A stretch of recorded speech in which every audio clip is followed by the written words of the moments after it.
ebigendererwa nabbi yali ategeeza mu hadithi eyo.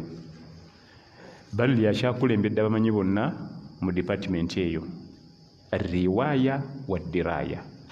Riwaya ya hadithi okubanga ogimanyi mutwe nga bwe gyeva ne gyekoma, ate diraya ebigendererwa nabbi yali ategeeza mu hadithi eyo sallallahu alaihi wasallam.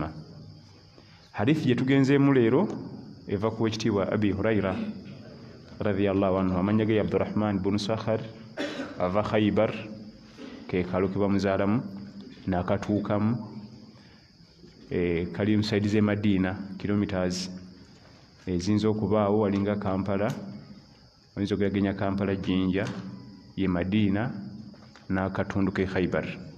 Balimi nnyo ne gye buli eno bakyali balimi bantende akatundu ako. Era wali aya zigamba nti yukhribuuna buyutahum bi aidihim wa aidi lmuminin fatabiru ya ulil absar. Byali ezo aya zakira mu kitundu kye Khaybar. Nabbi sallallahu alaihi wasallam yabalumba ne batandika okwonoona amaka gaabwe mwe bali basula nga bakozesa emikono gyabwe, ng'ate bayambibwako emikono gy'abakkiriza. Lwaki agende nti bayonoonanga yukhribuuna buyutahum bi aidihim, bayonoonanga amayumba gaabwe n'emikono gyabwe, wa aidi lmuminin, ate n'emikono gy'abakkiriza. Yabalumba ku makya sallallahu alaihi wasallam. Bwe yawuliranga olutalo nga lutandise, bwe yayiza okukanga n'ayimirira ku luggi lwe akasuke envuumulo. Nijjukira nti bw'oyimirira ku luggi lwe ng'okasuka amayinja, ne bali bookasukira bagenda kuddiza, ani abamenya oluggi lwe?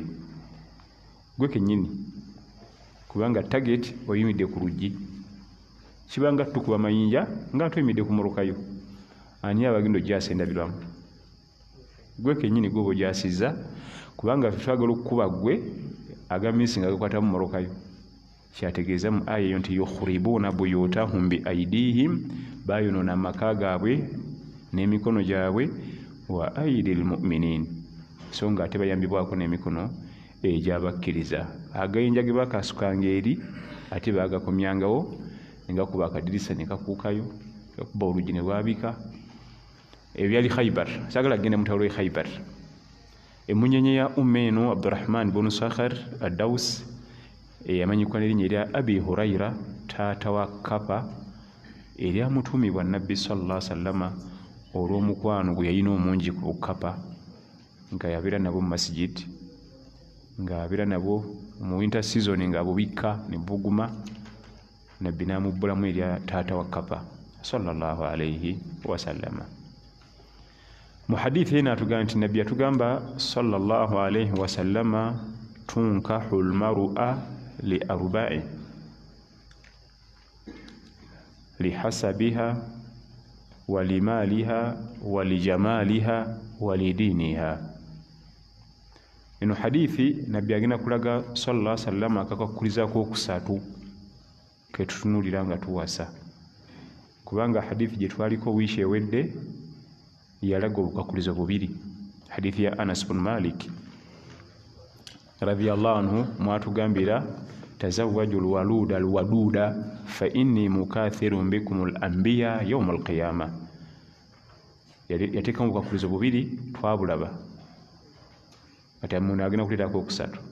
Obubiri obusoose bw'oba owasa omukyala fuba okulaba nti asobola okuzaala, kubanga okuzaala kyongera omukwano ewaka. Ekyokubiri fuba okulaba nti alimu ekirungo ky'omukwano so si abasuubuzi. Fuba okulaba nga alimu ekirungo eky'omukwano. Onookiraba otya? Mu byagenda okukuleega. Mu byakuleega osobola okukirabiramu. Ewaffe baleeta edduniya y'ebintu n'eggwayo. Twagala kino, twagala kino, miliyoni amahari miliyoni 50. Omusuubuzi okuleega ebintu ebingi ennyo si kabonero kalungi, kubanga ate abantu abalina omukwano nga guli mu mutima munda, ebintu si kyekikulu, ebintu si kyekikulu. Kati mu hadithi eno alisa akakulizaako okuna, akakulizaako okusatu ye ddiini. Agambye nti abantu bawasa abakyala lwa bintu bina: waliwo abassa bulungi, waliwo abawasa emaali, waliwo abawasa famire nzito, newabeerayo abawasa olw'eddiini. Kati bino byonna n'amaliriza sallallahu alaihi wasallam ng'abigobye yaga nti fadhfaru bidhaati ddiini, essira mwana wattu lisimbe ku mukyala alina eddiini. Bino ebirala biveeko. Aljamal, beauty, yesinga okutta abantu, naye beauty eggwawo era ng'ebimalawo beauty bingi. Ekimu ku bintu ebisinga okumalawo beauty kuddiŋŋana mumutunuulira. Ekyo ekisinga okumalawo beauty, okuddiŋŋana okumutunulako, kyekikyasinza okumalawo beauty y'omukyala, kubanga lw'oddiŋŋana egenda ekendeera, egenda ekendeera, ekivaamu nga tukyekyaliwo. So mu kusooka nga wali ogiraba, ekintu kyonna buli kisukka okubeera awo nga kiri awo kiggwamu value. Olaba n'okugenda ennyo ku kaaba si kirungi. Oluvannyuma lwa myezi 2 wumula, oluvannyuma lwa myezi 2 wumula, time etuuka nga kaaba tukyalaba value yaayo, obanga agenze ewammwe mu kyalo. So nga ate omulundi ogusooseyo n'ogwokubiri oba ogitiira ddala n'ogiwa ekitiibwa, Baitullah, nnyumba ya Allah. Kati omukyala ekimu abawasa beauty obakagwira wewa eyeggwawo, era mu bimu kugimalawo mutunulako, ate ekyo ojja kigaana. Ate tunagamba n'otunulanga eri bbali buli kaseera, n'obeeranga safaari, abamu tetukola safaari. Beauty si kyekikulu kubanga eggwawo, ekimu ku bigimalawo kuyitiriza kuddiŋŋana ng'omulaba. Ekirala ekimalawo beauty okukula. Ate munabeera ojja kunagira nga muli myaka 10. Mwana omuwala gwe wafunira ku senior 4 wayitako emyaka 10 aba akyaliyo era y'omu waluli. N'okukula nakyo kitwala beauty. Ekirala ekimalawo beauty okuzaala. Okuzaala nakwo kukyusa beauty ye. Gwe wali otenda luli figure nti nzibu nnyo eba tekyali bwetyo. Ate bwereegulukuka, ate bwekomawo, ate bwereegulukuka, ate bwekomawo, era ng'esigala y'emu. Beauty si kikulu. Beauty tetunulirwa mu kuwasa oyo anoonya okufuna emirembe. Almaal, abawasa olw'emmaali. Emmaali oluusi eyinza okuba nga eri mikono gya taata. Ebiseera ebisinga abantu bagamba nti abaana abawala abava mu famire engagga tebafumba. Ekyo ekituufu. Tebafumba ku lwaki n'ajja okumuwasa batakimye mukyala, anoonya ssente za haaji. Kati oyo haaji nenfuna muwala we nnyinza okufa obwavu, asooka kubyebuuzaamu eyo yekka. Allah nansaasira nenfuna muwala wa haaji oyo, nzireyo otambuza ebigere, aba takimye muwala ono muwala waffe. Aba akimye emmaali ya haaji, kyokka agenda otutuukayo nga haaji tagimukombya. Y'ensonga lwaki ebiseera ebisinga baga nti abaana abawala abava mu famire engagga tebafumba, kubanga naawe si gw'okimye. Noonya birala, ate tobifunye, oba kale obifunye naye si bye wali osuubira. Wali osuubira haaji ajja kuwa emmoroka, tagikuwadde. Wali osuubira haaji ajja kuwa kapito, ekivaamu muwala waffe olaba mulaba ali awo. Emmaali oluusi eba mu mikono gya taata, omwami n'alowooza eneemugasa, n'atwala omukyala naye nga tatutte mukyala. Oluusi emmaali eba mu mikono gya mukyala. Nabbi sallallahu alaihi wasallam yagisanga ali mukyala we Khadija radhiyallahu anha, yali mu mikono gye. Naye ate ebiseera ebisinga bw'eba mu mikono gye togenda mumuganyirwamu, kubanga yalina ofuga ewaka, yawa orders.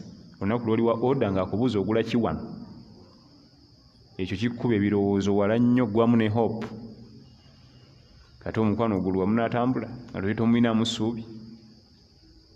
Emmaali ebiseera ebisinga, emmaali yo yennyini nnyini mu butonde bwayo ewaganyaza. Lwaki olowooza airu mustakbir, omunaku eyeekuluntaza yakolimirwa? Mu bantu abakolimirwa mwe muli omunaku eyeekuluntaza. Nze sirya masavu, nga nezigula ennyama tozirina. Amasavu savu agafisse gwe golina okulya, naye nezigula ennyama tazirina, mbu sirya maki. lwaki omwavu eyeekuluntaza yakolimirwa ebyandibadde bimuleeta olunkulu tabirina yemaali kati yeekuuza biki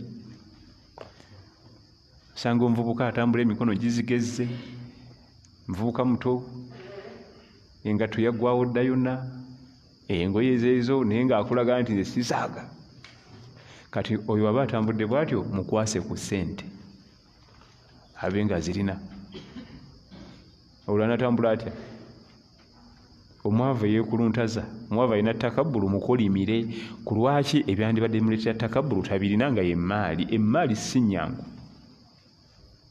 era allah abanga agikuwadde yakwegendereza nnyo enjogera ekyuka okudalira abantu nze n'abali awo mbeewunya oba tebalwala kuba nze bwe ndi awo ndwala bulwazi kyokka nga luli bwe yali alya naye kati afunye kuki ku kasente emmere ya 37 omuntu agiryeyo olidde kati ebiseera ebisinga emaali eyo olwokuba nti nayo yennyini si nnyangu ngeze eri omwana Adamu jjukira nti ekitonde omukyala si kyangu kati kisisinkanye n'emaali naye etali nki nyangu kati gwe ate beyagala okufuula ebyangu byombiriri ng'oyitawa emaali agigobye emikono gya taata tejja kugasa bwe oyagala mukyala yagala mukyala so si maali ya taata we eri emikono gya mukyala oba oyagala mukyala so si maali ye emaali tegenda kugasa alhasab kibategeezamu okuba nti famire ya bbeeyi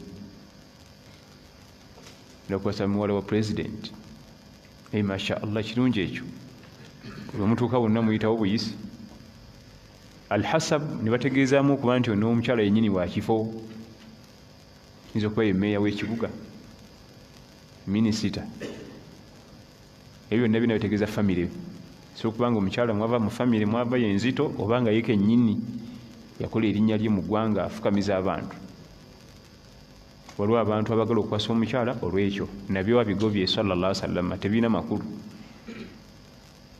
kubanga ate waba ava mu famire ey'ebbeeyi bagenda tutigomya ggwe ebiragiro ebifuga mu maka go biva eri oba bamwagadde tebakugamba nako olidda buzibwaka nti maama wamwalwa kisimanyi gyeyalaza kuba nga ali wa haaji yatuuse dda tinga teyaŋŋambye ate gubagambako kikwe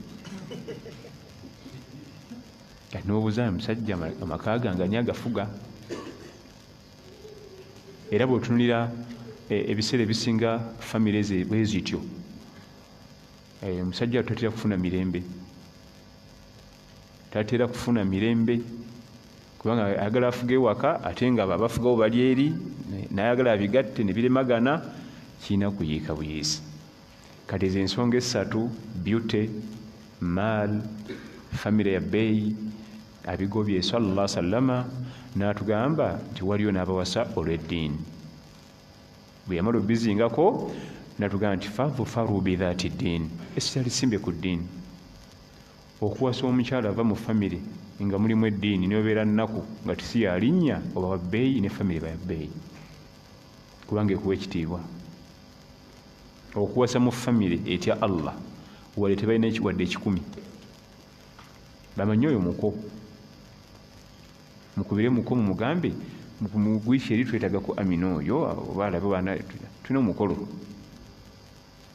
famire etya allah tabaraka wataala niyo baya wansi nga basula mu kayumba kana atera okubakuba eba ya bbeeyi naawe kubanga ekufuula ow'ebbeeyi lwaki eba ya bbeeyi erina taqwa allah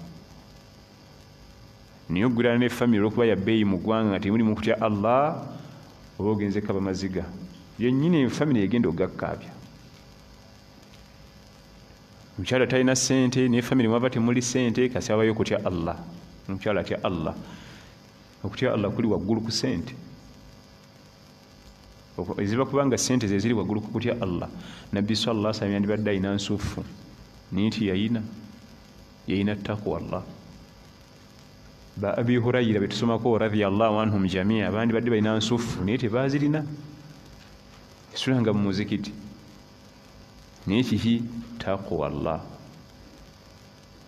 omukyala niwe batalina ssente naye ng'atya allah ate obufumbo butera okutambula naye famire mwava nga temulimu ssente naye nga mulimu takwa Allah bakuwa ekitiibwa.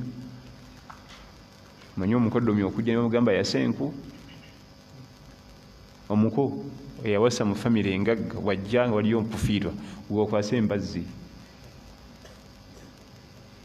naye famire erimu okutya Allah tabaraka wataala. Olubeerera omukoddomi aba wakitiibwa mu famire mwonna mwe yawasa.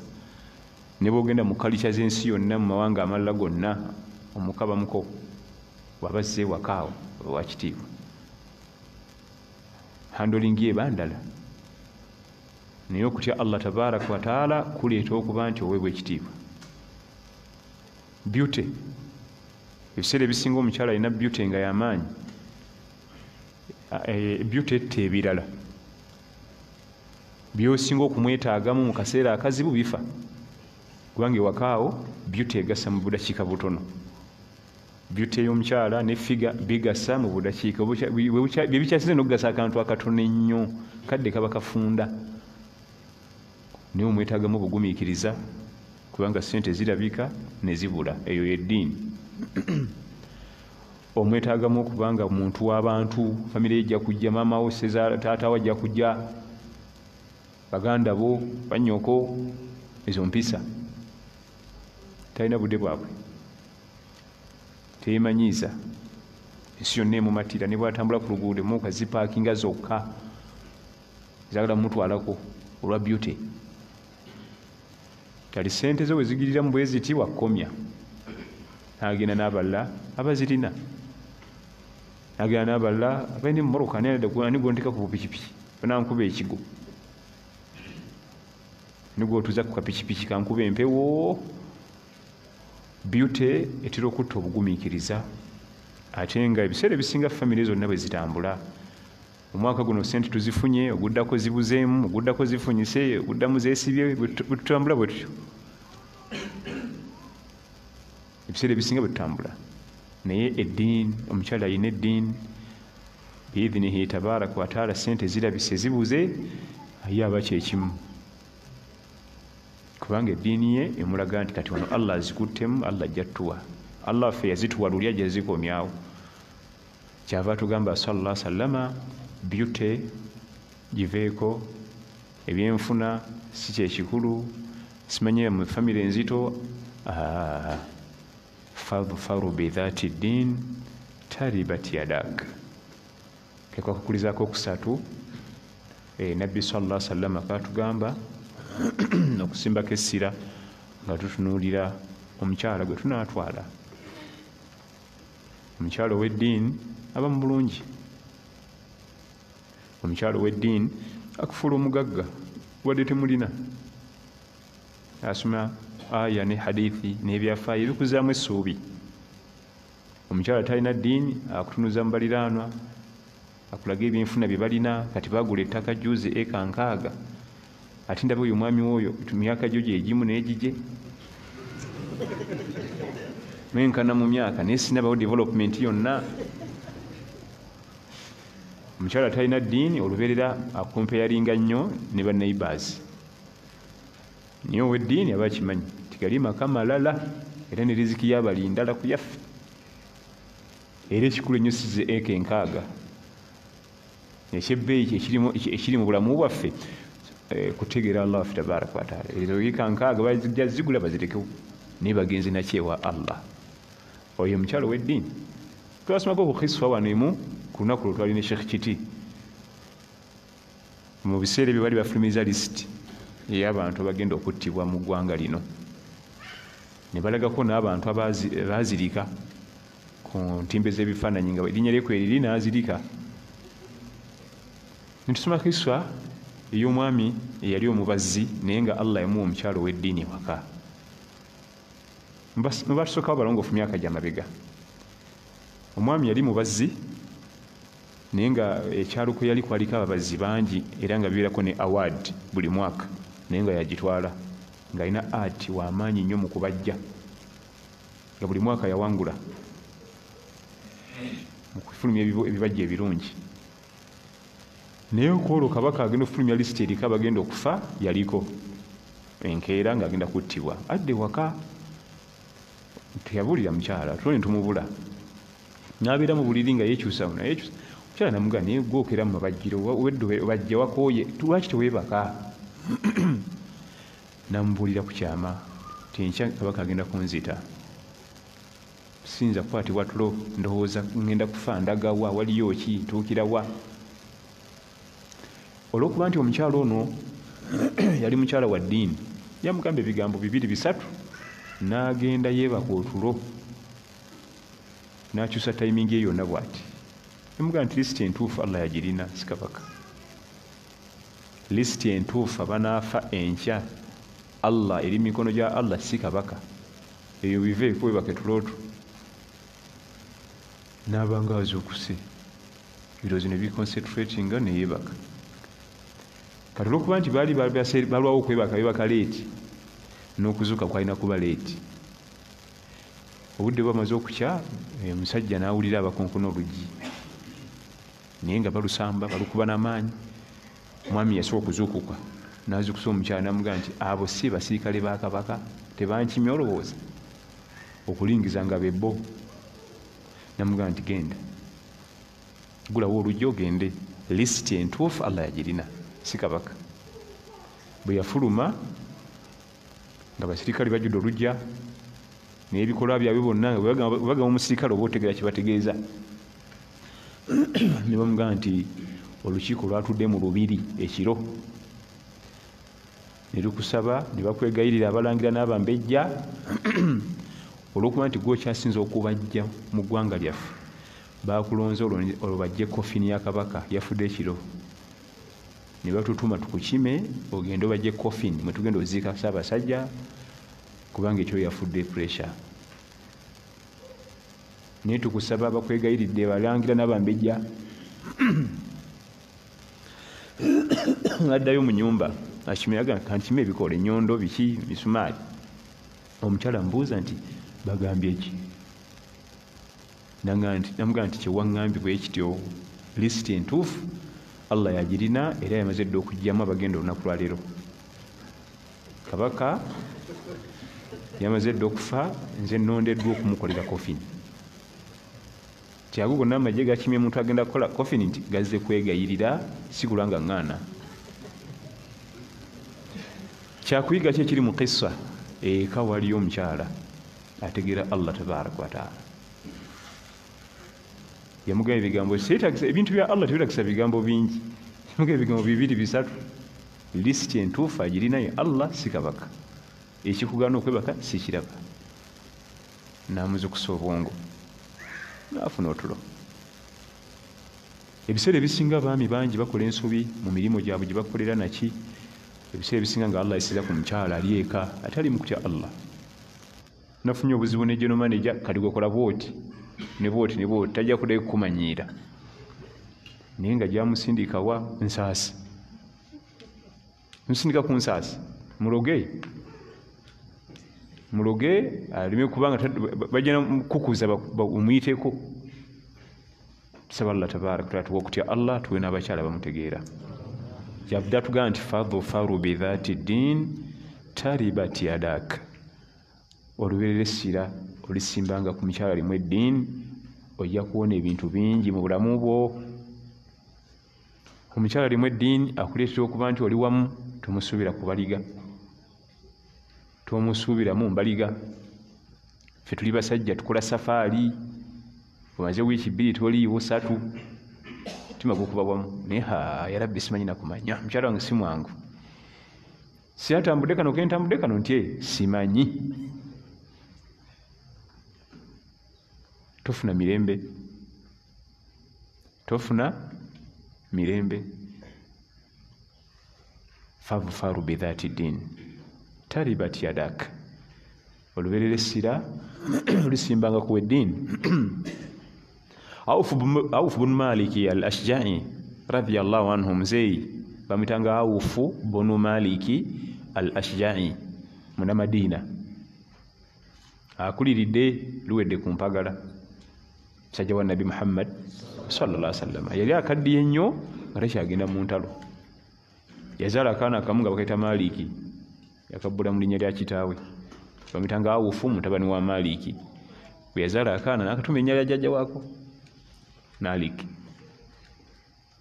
ejje bwe lyali nga likomawo mu Madiina nga bava kulwana tusaba Allah tabaaraka wa taala tusaasire simanyi oba twandibadde tuguma abantu babeeranga ku njegoyego y'ekibuga wekitandikira okwaniriza abantu baabwe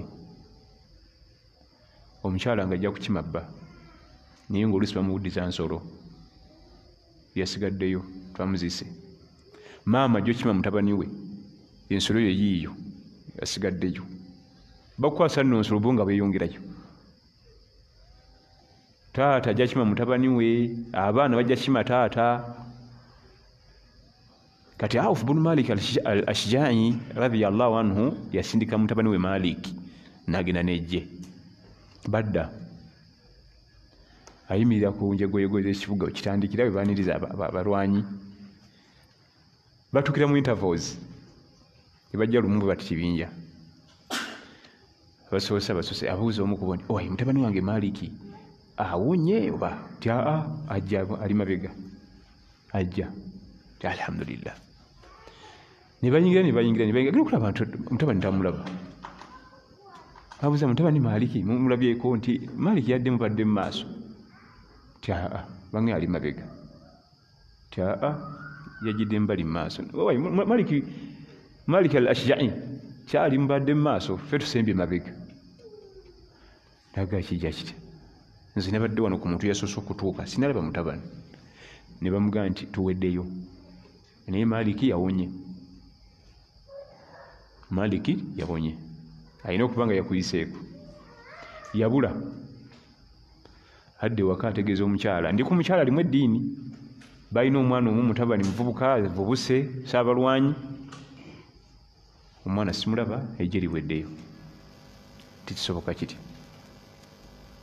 gende womubaka sallallahu alaihi wasallam omuyitiremu ensonga zaffe n'atuuka ewa nabbi sallallahu alaihi wasallam n'amugamba nti ya rasulallah inna bni malikan kharaja maa aljaish mutabani wange Maliki yafulumye n'ejje n'agenda naawe tuzze okwaniza omwana abantu bonna baweddeyo tetumulaba ate baŋŋamba yawonye nabbi sallallahu alaihi wasallam n'asiriikirira n'amutunulira musajja mukulu kinvinvi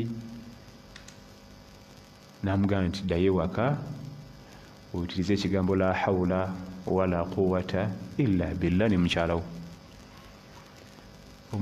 musajja mukulu Awf bunu Maliki al-Ashja'i radiyallahu anhu atuuka ewaka omukyala mubuuza omukulu atugambye atya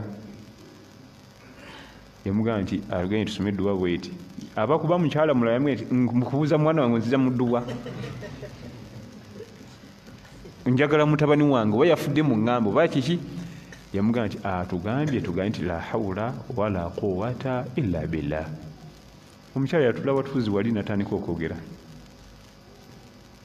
magribi bagisadde isha beebase baddingana dduwa baakuwa ne beebaka ekiro ennyo olugi ne lukonkonwa era salaamu neetoolwa omusajja mukulu abuuza omukyala nti eryo si eddoboozi lya mutabani kugulawo nga Maliki akomyewo obwedda oliridda oyala kutta maama wo mukazi mukadde omweraliikiriza abantu bonna obeeraliikiriza kumbe Awf kubanga kumbe omuvubuka ono Maliki yawambibwa kyova olaba bano bonna bali bawa obujulizi nti yakomyewo kubanga tebamulaba mu mirambo gyaziikwa kumbe yawambibwa abalabe ne bamutwala n'ababulira byonna byali biseera bya mwezi n'abalaga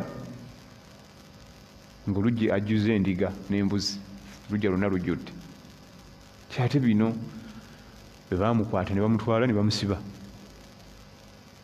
nteekaawo edduwa zino ze baasomanga la hawla wala quwata illa billah yaga nti nagenda okulira empingo wedde ezinywezezza nga zitandika okuba nga ziri luuzi ne ku bigere enjegere zonna bali beebasa ekiro bakooye wedde bali mu lutalo ngenda okulira enjegere okugijjamu omukono nga guvaamu n'ebigere n'ensooba n'empita emmanju ate bwe nayise emmanju nayitidde mu faamu nensangamu ezo ensolo ebisolo gye bayita endiga bw'obayala okutwala endiga zonna ne ziba 500 okwata keegi gwe ng'otambula kati yakwatako emu n'asika zonna nezikola ki nagamba emali yiyo njiresi. Kiso eno erimu okulaga nti omukyala yali eka yali alina okutya Allah tabaraka wataala, kubanga abakyala atera okutabuka ku mwana we, atera okutabika ku mwana. Tomubuulira kigambo kyakubiri ma tijib kalam than. Omusajja mukulu n'agamba nti amawulire gano siyinza kudda mu buliri ng'omubaka sallallahu alaihi wasallama sigamugambye. Yagenda ekiro ekyo n'amutegeeza nti amawulire g'enkuwa ag'essanyu omutabani Malik bwe twogerera alika adde Allah asudde omukomyawo naye yazze n'emmaali bweti ne bweti nabbi amugaa ya halal terina buzibu mugiganyirwemu. Oyo omukyala nabbi gwatugamba nti fadhfaru bidhati ddin taribat yadak, essira lisimbe kuwa eddiini ojja kuwona bingi. Kisa nyingi nnyo. Wayuthiruna ala anfusihim walau kana bihim khasasa. Kisa eri Madina bamaze okusala isha bagenda bafumye masjidi, wajja omwami ali mu safaari talina wakusula enjala emuluma. Nabbi sallallahu alaihi wasallam abuuza ngenda musuzawa nange kasina kyakulya, nadda mu muzikiti. Abaali bakyalimu n'ababuuza nti man yudayifuni, ani ankyaliza omugenyi wange ono? Omwami namugamba nti mumpe ya Rasulallah. Omugenyi wa nabbi nze mumpe. Okutuuka ewaka tadde mu ddira agenze emmanju wali akokulya kyate eri waliwo kaabaana, nze naawe tugenda sula njala, waliwo kaabato. Namutegeeza bwebase paka omugenyi wa nabbi sallallahu alaihi wasallam. Olwokuba nti omukyala yali ategeera Allah, yategeera obuzito obwali buzze mu nnyumba yaabwe.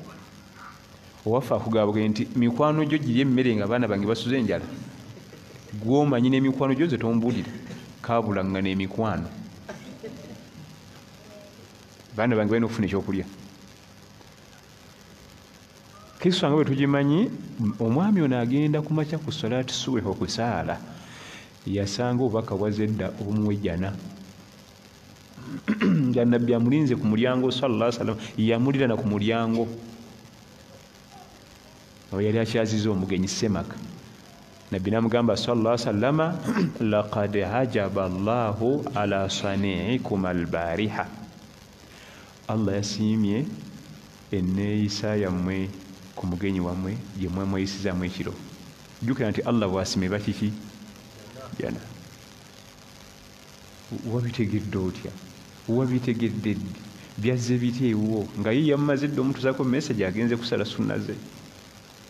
Allah yasiimye laqad ajaba Allahu ala sani'ikuma bidayfikuma albariha. Allah yasiimye nnyo enneeyisa yammwe ku mugenyi wammwe ekiro.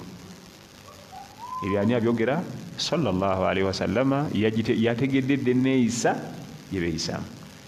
Ejja nalaba Allah agiyisa kuba nti omukyala eka mu nnyumba gwe tulinamu ategeera nti baana bange basule enjala mbulokooleese abagenyi bo kaabulanga n'abagenyi. Twala ku muzikiti, gwe imaamu omuzikiti osomboola somboola, gw'onoomanya n'omugenyi wo. Abaana yabeebasa naye teyalya mukazi wattu n'omwami, bal omwami omukono gwe yazikiza kando accidentally nayigifula ng'ezikidde. Omukono gyasinkananga mu sowaani n'ogw'omugenyi nga batoolamu naye nga ye tatoolamu. Gyasinkananga mu kyombo nga yeefudde atoolamu emiwogo n'emimonde naye nga tatoolamu. Bw'anaatoolamu omugenyi ayinza obutakkuta. Wayuthiruna ala anfusihim walau kana bihim khasasa. Allah byali ayogera kuba mutya aga nti beerekereza mu kaseera nga naye kalina akeetaaga. 15 ze zirimu nange nzeetaaga naye waliwo ate ali obubi omulala. Namugamba nti omanyi nti katugabane zino, otwale 3, twale 2, twale 2. Naye nange sinza ali obulungi. Akaseera akafaanagana bwe katyo. Mwana wattu ebintu by'eddiini bikwewuunyisa, ate akaseera akafaanagana bwe katyo kaba kazitowa nnyo makisi. N'okumusanga nga n'obukadde 5 n'enkwako akakadde ngwe n'obwetaavu. Nga ndyokke buli kimu kiryokke, ninawo ssente zange wano kankuweeku, mulimu empeera. Naye ate kali kazibu nnyo okunyiga. Nange nina ebizibu byange. Nange byennyini sinabimala ate nzire ku byabalala. fadhfaru bidhati ddin taribat yadak, essiro lisimbanga ku eddiini, insha allah ojja kuwona ebintu bingi. Akuyambako okukola daawa, akuyambako okukola ibaada, akuyambako waliyo abayambako ate okunafuya mu ibaada. Omukyalo w'eddiini akuyambako okukola ibaada, omukyalo w'eddiini akuteekamu akwongeramu amaanyi. Waliwo omwami gwe mmanyi allah yamusaasira, asiba nnyo ennaku za sunna, naye ng'ebiseera ebisinga yaŋŋamba nti waliwo akantu ajja tikafumba, akafumba twakasiibye, bwe tutasiba takafumba, ate nako kampoomera nnyo. Omukyalo amuyambako okwongeramu amaanyi mu ibaada. So si naye gwe buli kaseera kusaala essola bw'otagenda ku muzikiti obutuuka yosaamu buli kanaku okuva mu mande paka mu mande. Abo bwe tulina anti munaye twali tufa beauty kati yeyo gye tulaza. Naye omukyala alina ku ddiini ate akwongerako bwongezi kuba nti onyiikira mu ddiini. Wa anhu radiyallahu anhu قال النبي صلى الله عليه وسلم إذا رفع إنسانا إذا تزوج قال بارك الله عليك وبارك عليك وجمع بينكما في خير.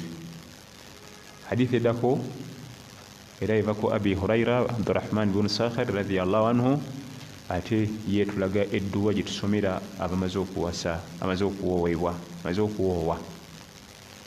Edduwa gye tusoma bw'ogendanga ku mukolo ng'owerekedde munno agenda kuwoowa, owerekedde munno bagenda muwoowa, tofaawo nga tomuwadde edduwa. Esooka mulimu empeera okuwerekera munno ku mukolo, naye empeera ezo zifuna waliwo byolina okukola, si kulya buli mpombo ne mukuta ne musindisa emmere soda twanabye munaabe. Waliwo birina okubaawo ebyeddiini, mu byo mulimu edduwa. Nabbi sallallahu alayhi wasallama yawerekeranga basajja be abagenza okuwasa, naye neebuuza abako abazze okuwasa mulimu Nabbi sallallahu alayhi wasallam oba ewaka walinga wafaanana wati awo? Neebuuza enneeyisa bano abakyaziza gye beeyisangamu, kubanga obagamba nti tujja kuwasa naye mulimu omubaka sallallahu alayhi wasallam, simanyi bwe tugenda teeka mu mukolo ogwo, naye yabawerekeranga sallallahu alayhi wasallam, yawerekeranga basajja be abagenda okufuna abakyala. Suubira tebalina nnyo kalica yaffe wano mu kuwoowa, mu kuwasa. Abakoobo nankani muka paakingi ziri eri, nankani bano batule bano, tebalinanga nnyo nga zaffe, naye nga balina embeera zaabwe ze beeyisangamu ku bagenyi abaze okuwasa. Naye oluusi mwajjirangamu mu bako omu ku bawerekedde kuliko omubaka Muhammad sallallahu alaihi wasallam. Ekisooka embaga eba ya baraka, mikisa myereere, eba ya baraka. Tamala gawerekerewo oyo gwolaba, eba ya baraka. Tamala gajja mu lujja kuwasaamu, kubanga bw'aba awerekedde abazze kuwasa mu lujja. Olujja mwazze naye luteekeddwa okuba lujja lutegerekeka mu ddiini sallallahu alayhi wasallam. Naye bwe yawerekeranga olwamalanga okubawoowa nga basomera edduwa egamba nti barakallahu laka wa baraka alayka wa jamaa bainakuma fi khair. Edduwa eyo gisomeranga munno naye watusobodde mutuukako kasita okimanya nti bamaze obbawoowa kisome. Oba osobodde omutuukako mukwate mu ngalo omwozeyoze muwe haaga ogimusomere. N'omukyala naawe gwotusomera munno, mukyala munno gwe wazze okubeerawo nga bamukima kasita omanya nti bamaze okuwoowa, oba osobodde omutuukako mwozeyoze n'ekifuba muwe haaga ne mu ngalo. Naye oba tosobodde kuba nsi ffenna oluusi tuba bangi nnyo nga tujja kusobola kutuuka, soma edduwa eyo barakallahu laka. Ekigambo baraka Hasan al-Basri yatugamba nti ekigambo baraka kitegeeza al-khayr al-kathir al-thabitu, ebirungi nga bingi nga tebivaawo, buli mwaka weebiri, kibayita baraka. Muganda kiyita mikisa. Amakulu kye bayita emikisa kyeki? Ye muntu okuba nga alina ebirungi ebingi naye nga tebivaawo. Al-khayr al-kathir al-thabitun kibayita baraka, emikisa. Era tusaba Allah ffenna tuwe emikisa, naye teweerabira nti emikisa egisooka mu duniya muno al-ibaada wal-ilm. ibaada neyirimu yemikisa egikulira eduniya. Bantu bangi balina emikisa naye teri mikisa gwogenda kufuna gwa bbeeyi mu duniya muno nga kufuna irimu, nga kubanga oli mukwasi wa ibaada za Allah nga bwazaagala. Baita baraka kabaka. Ezo baraka ebbiri zezikabaka yemikisa emikulu egikulira emikisa gyonna. Okuwangaala mu bulamu buno obw'ensi nga weeyisanga Allah bw'ayagala okira kyakusaaga mukisa gwakuno ogwo oba tomanyi ne batava ku nnyonyi. Tambudde ensi yonna agimazeeyo, Europe, America, Asia, wano mu Africa sina we situukanga. Oli okubanga obulamu bwe waba yeeyisa mu bulamu bwe yeeyisanga Allah tabaaraka wa taala bw'ayagala aba alina baraka. Ekyokubiri irimu. Era mu bimu bye tuba tusabira abantu bano ababiri ebyo Allah bawe baraka mu bufumbo bwammwe, abawe irimu, abawe okumutegeera mweyise nga bw'ayagala, abawe abaana bamanyi Allah, abaana balina elimu, othene ne walyoka bajja baraka y'emaali, ne walyoka bajja emikisa egy'ebyenfuna. Ffe ate gye tukulembeza, ffe gye tukulembeza. Albaraka emikisa bategeeza ebirungi ebingi nga bibaawo mwaka ku mwaka, mwaka ku mwaka, mwaka ku mwaka. Edduwa eno barakallahu laka, Allah akuteremu emikisa, wa baraka alaika, era nebyagenda okukola naye biteekemu emikisa, wa jamaa bainakuma, era bagatte mu embiriri fil khair, mu birungi. Ebirungi by'okuba nti mugenda kuwangaala bulungi nga temulimu kulwanagana kuno ba buli lukedde. Ebirungi by'okuba nti mugenda kuba abajjumbize mu ddiini. Kirungi nnyo okukwata omukyala tugenda mu dalasa. Kirungi nnyo omukyala okugamba bba tuludde ogendako mu darusu, tukwate akapiki kaffe tugende mu dalasa. Oba tewali kapiki tunye takisi ne mutambula ne mukyala wo babiri nti bino ebigere obiraba bino nti tugenda mu dalasa erigindi. Obufumbo bulimu baraka. Ne mubisoma babiri ne mubizaayo waka, oluusi nga byetagisa practicals, muze na theory, ne mutuuka ewaka ne mudda mu practicals. Ogenda okukola practical nga noona agimanyi. Edduwa ebyo byetegeeza nti Allah bagatte mu birungi. Wa jamaa bainakuma fi khair, Allah bagatte gwe ne munno mu bulungi. Obufumbo bwange ne munnange bunaafaanana butya nga tuteesezanga ku Mande tugenda kusaba olunaku lwa sunna fembi, era kwolwo nnyunyuka mangu tusibuluke fembi. N'enkokolakokola n'empi n'enankani bitera okukendeera. Obufumbo bwange bunaafaanana butya ne munnange nga tuteeseza nti ku lunaku bwe ruti tujja kuyimuka tusaleko ku layiri. Webaka nga okimanyi tunasuuka saa 9:10 tusaleko fembi ku layiri, twegayirire Rabbana. Yedduwa gyaffe gye tuba tubasabira wano, yedduwa gye tuba tubasabira wano, Allah bagatte mu embiriri mu bulungi. Ate obulungi buliridda wetali ibaada. Naye ebyo byonna bisinga twabyesamba. Omwami ng'anatambula n'omukyala, lwaki tutambulako n'omukyala banyiiza omuganda nti wenda tutambula naye neyeekunya n'akukereya. Butonde bwe mukazi wattu ayina bingi, gwe nga bw'ofuluma ewaka ye si bw'afuluma. Kyayi wa gundi mutadde mu boto, akati gundi anaayambala ki ng'anaabye, gundi bw'anadda ku ssomero bw'anaabye, gw'ofuluma bufulu. Asobola okuba ng'agenda fuluma ewaka aleke puroguramu za ssaawa 8 nga bwe zigenda okutambula nga taliiwo. Bw'obanga onootambula n'omukyala byolina okusooka okuteeka mu bwongo ekyokunyiga kijeemu, ojja kufuna emirembe. Okutambula n'omukyala obanga atambula n'omwana omuto alina okukugoya, oyagala toyagala. Okutambula n'omukyala kifaanagana n'okutambula n'akaana. Ajja kukabira mu takisi aleekanidde abantu bino abigaanye, omukubye empi zaaki. Gumiikiriza mugumiikirize. Otambule na nafsi, mwoyo mulamba. Kutula nti gw'omuzaala alina naye byayagala. Oyinza omugatula ku ntebe n'alinyako nninnye, ayagala kulaba wabweru. batumu nga bwatula talaba biri bweru aganye era ebiseera osinga osanga ate kyanagwe siddayo kutambula naawe ebyo bifu bw'oba olina tutambula n'omwana sooka okyuse enniyayo tojja kufuna mirembe nga bw'obeera wekka bwe kityo n'omukyala ojja kulaba ng'omulinda ne waakiriwo eddakiika meka linda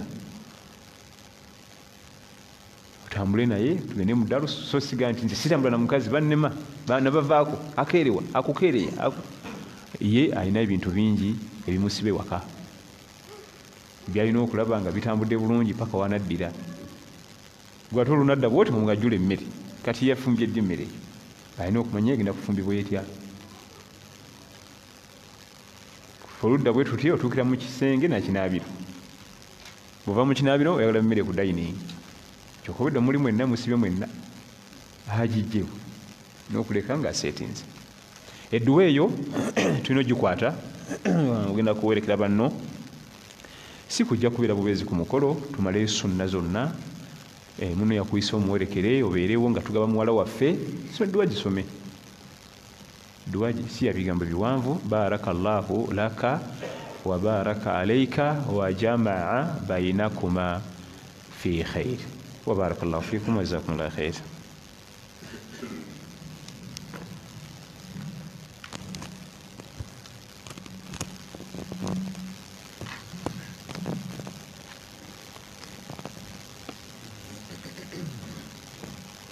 Assalamu alaikum wa rahmatullahi wa barakatuh.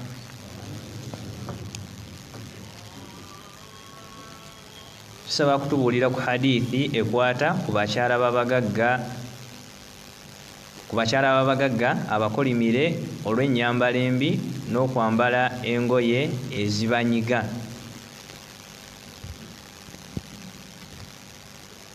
Hadithi aya Qur'an hadithi tibigamba abagagga bigamba bakyala bonna. aya eri mu suratu Ahzab وقرن في بيوتكن ولا تبرجن تبرج الجاهلية الأولى وأقمنا الصلاة وآتينا الزكاة وأطعنا الله ورسوله. yali agamba bakyala bonna nga bagaana okwambala ennyambala eyaliwo mu jahiliya period ey'okunama ey'okwambala obugoye obulippa bonna wamu so si babagagga bokka. Nabbi sallallahu alaihi wasallam n'abogerako nnyo naga nti lamu arahuma swinifani min ahli nari, yagira ku bantu abagenda okubeera mu muliro bamiteeka ebiri.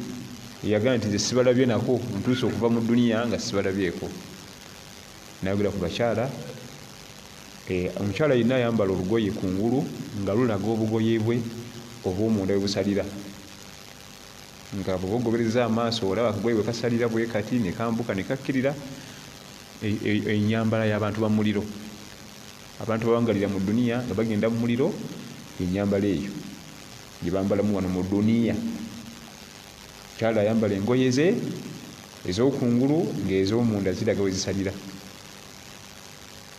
Ate nno oluusi ayambala ez'okungulu ng'ez'omunda ne langi yaz'omunda ogitegeera. Wabula ekyo ate waka kikkirizibwa ng'ali nebba. Naye bwe tusanga mu nguudo ng'ayambadde bw'atyo, ekyo kitendo ky'abantu ba mu muliro. Abantu b'omu muliro balina characters mu duniya, n'ab'omujjana balina. Tinga omuntu okusiiba ennyo Monday ne Thursday, eyo enneeyisa y'abantu ba mujjana. Okubanga olubeerera asiba Monday ne Thursday, enneeyisa eyo kwolabira abantu inshallah bagenda okufuna ejjana mu maaso ga Allah. Kati n'ennyambala eyo y'abakyala ekika ekyo y'abantu ba mu muliro. Abakyala nabbi n'amenya abakyala ababeera n'emitwe nga giringa amabango g'eŋŋamiya. Abakyala basiba ekintu kuno nekikukuna leeri bwe kiti kanalo kasakaata akakaaya, naye nga kiyiseemu kisongodde bwe kiti. Yakivumirira sallallahu alaihi wasallam. Naye simanyiyo hadithi egaa nti babakyala babagagga. Yazingako bonna wamu bambala obubi ne beesitaza abaami. Okwambala okwo okukkirizibwa ng'ali waka, ekyo ekintu wabala kisiba ekyo ekiri ku mutu nekigenda eri bwe kiti ewakaawe nebbaawe. Okwambala obugoye nga bulaga obw'omunda bwe buyitira ewakaawe nebbaawe, tewali buzibu. Bali akifunamu n'empeera ewaka ate ng'akikoze ekyo. naye wano ate waffe tebakikola ate ne bakikola mu nguudo ekintu ekyobulabe. Naam.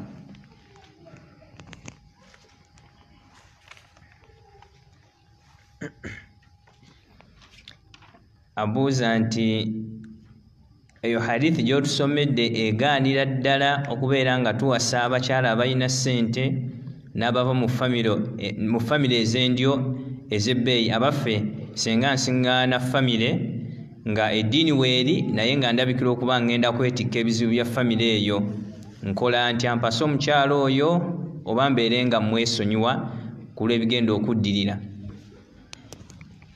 Agaanira ddala okuwasa omukyala olw'ebintu ebisatu: emaali, beauty ne famire. olw'okuba famire enzira abigobera ddala sallallahu alaihi wasallam, nakkirizaako ekintu eki ddiini. era waliwo hadithi endala ega nti la tatazawwaju nisa lijamalihinna, tewasanga bakyala lwa bulungi, asa jamaluhunna ayuridihinna, kubanga obulungi bwabwe ebiseera ebisinga buboonoona by'obeetaagamu. mukyala nalulungi teyeeguya, tayinza kuddawo yeeguye bba, kubanga bamwetaaga bangi adde kugwe. bw'obongoba bajja kuntwala, sinza nakuweza gwekategeeza onsulewo olabe wampeza wiiki. bwe babagamba ssebo bakuwaanawaana, nsuulaawo wano olaba wiiki ewera, talina kyayekweguyamu. olite naga nti wala tatazawwaju nisa li amwalihinna, tembawasanga lwa ssente. asa amwaluhunna ayutighihinna, emmali baleta okutwagga, tawulira gwolina owulira ebibye. ngenzeko Dubai labirire waka bulungi, javuga eno emmoroka tenda tozikwatako. kyokka agamba agenda Dubai, mu mmoroka mwatudde mulimu omuvubuka omulala, nti ate oyo business partner. towebuddayo kubuuza kibuuzo neki business ki partner, bagenda sule mu hoteri wiiki 3 goli wano. wabula tatuganye kuwasa mukyala alina ssente oba omukyala omulungi, naye totunulira niyo ebyo, kubanga osobola omusanga alina eddiini nga alina ne ssente, osobola omusanga mukyala mubalagavu nga alina eddiini. tunulira ddiini, bino biba bijjiddemu nabyo tugende nabyo. tunulira ddiini, bw'omusanga nga ava waka kitaata we musajja jeno w'amagye mu ggwanga nankani, ekyo tekina buzibu. naye obuzibu bwe buli ffe tutunulira biri, eddiini tugisuula. eddiini webanga emakinze nebiri ebirala tebirina buzibu.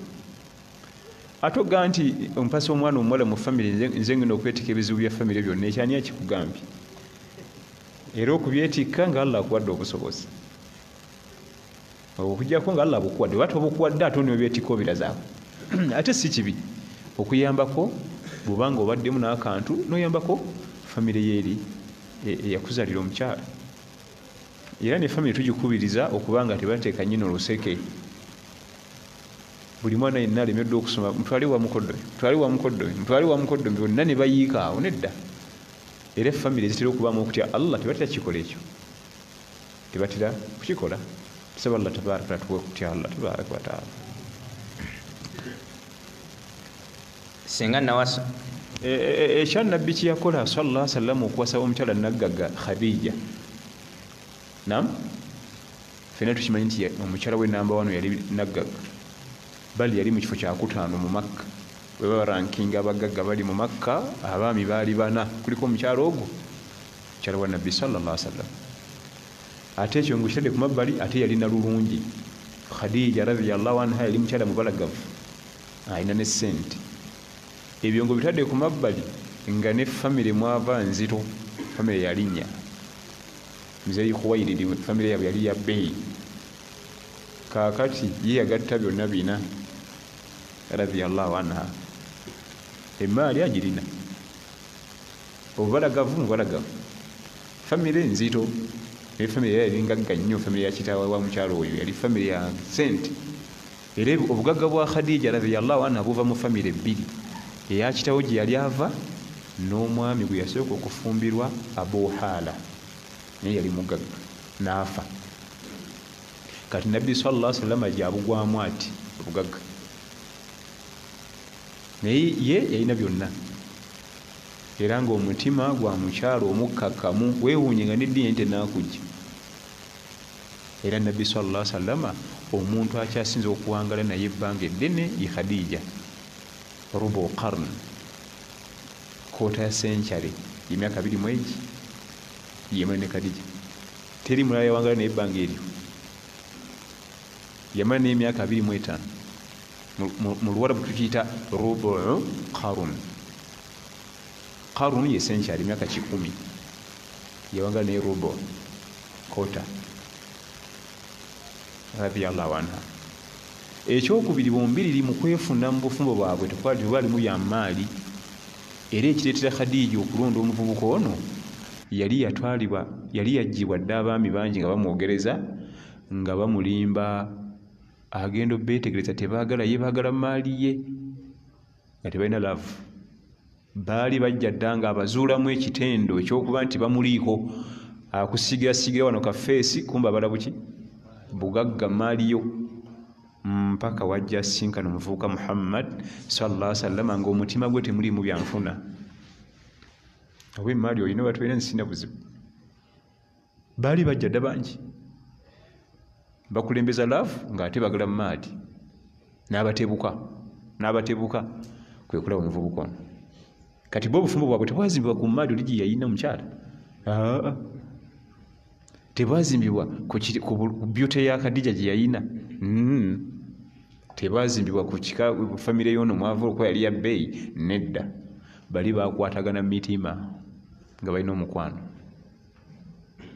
bombiriri. Era emyaka 25 gye bamala mu bufumbo bwabwe gyonna gyali mituukuvu, nga gyonna bwe luba lugoye nga pure white nga temulimu wadde ebbala. 20 yamala mumufaako, era kyovala teyawasa ku mukyala mulala yenna ng'alina oyo sallallahu alaihi wasallam. Tusoma nti yawasa abakyala bangi naye teyawasa mulala nga waali, teyajula, teyayogereza wadde okwegomba. Tukimanyi yawasa abakyala bangi nnyo, bonna bajjo yamaze kufa. Era ne bano baamugoyanga baga nti bannange kale nze Khadija bye teyabinkolanga. Baamugoyanga n'ajuliza paka era lumu Aisha mugane wange omukazi yafedda g'oyogerako oyo yali yakula atya? Buli tukolako bwe kiri ng'ojuliza mayiti.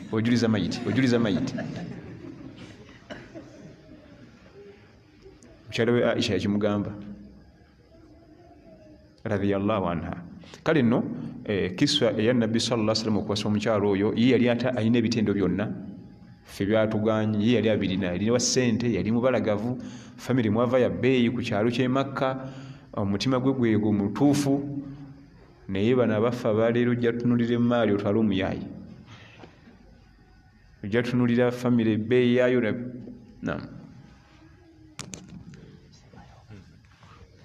Abuuza ki ekyafuula ensolo Maaliki ze yajja nazo okubeera nga ziri halaali ate nga tulaba nti yaziwamba ku bannyinibo nga beebase. Byali biseera bya ntalo, zigwa mu miteeko, zigwa mu maghanaimu, eminyago. Ebyo bigwa mu minyago, ate era ogenda okwetegereza ng'ezimu bali bazijja n'eno waffe ne bazitwala, ezimu bazijja eno waffe. Kubanga kati jjukira twalabye nti mu lutalo bwe bajjanga okwaniriza abantu baabwe bakuleeteranga ensolo n'akagugu ka mutabani wo, naye Amaliki tebagireeta, yali erazeewa, baali bagitutte. Olutalo bwe lwaggwanga nga bakomawo okulaga nti mutabani wo oba balo oba kitammwe asigaddeyo, ensolo yeriwa yiyo n'akaguke wabangamu obusaati pale bwankani bwanakyusizaamu byagenze nabyo, kubanga balwangayo. Ey'Amaliki teyakomawo, yalazeewa, bali bagitwala, kati yakomawo nayo nedda. Barakallahu fikum wa jazakumullahu khair. Nkuutira abavubuka abawaayo obudde okujjumbira duruusu, togenda kufunayo kya bbeeyi kirala mu bulamu bwo okujjako okuba n'obudde nga bwe buti n'owuliza ku bigambo bino ebya Allah tabaraka wa taala n'omubaka Muhammad sallallahu alaihi wasallam. Ofubanga nnyo okulaba nga ka program ako tokatta, wabula kakuume kabeerewo. wakyaliwo ebintu bingi bisobola okujja ne bikakujjako. Bayinza okuba transfer ne bakutwala erira nga gyokolera. Kola mu banka bamuwadde wa manager kati ate alirira yakulira branch y'ebirira ebyokunoonya riziki. Kusaba Allah tabaraka wa taala ka program ako kabeerewo insha Allah tabaraka wa taala tukafunamu ebyokuyiga bingi era ebitugasa fi dunya wal akhirah. Wassalamu alaikum wa rahmatullahi wa barakatuh. Nsemyo jaffe nga tujijja ku kwagala kwajo tujizze ku ekyo Allah tabaraka wa taala kyayagala. Allahumma salli ala Muhammadin wa ala ali Muhammad kama sallaita ala Ibrahim wa ala ali Ibrahim innaka Hamidul Majid wa barik ala Muhammad wa ala ali Muhammad kama barakta ala Ibrahim wa ala ali Ibrahim innaka Hamidul Majid. Allahumma rabbana atina fid dunya hasana wa fil akhirati hasana wa qina adhaban nar. Rabbana la tuzigh qulubana ba'da idh hadaytana wa hab lana min ladunka rahmatan innaka أنت الوهاب. ربنا ظلمنا أنفسنا وإن لم تغفر لنا وترحمنا لنكونن من الخاسرين. ربنا اغفر لنا والوالدين وارحمهم كما ربونا صغار. اللهم اغفر للمؤمنين والمؤمنات والمسلمين والمسلمات الأحياء منهم والأموات. اللهم انصر المجاهدين في سبيل الله في كل مكان برحمتك يا أرحم الراحمين. وصل اللهم على نبينا محمد وعلى آله وصحبه وسلم والحمد لله رب العالمين. السلام عليكم ورحمة الله وبركاته.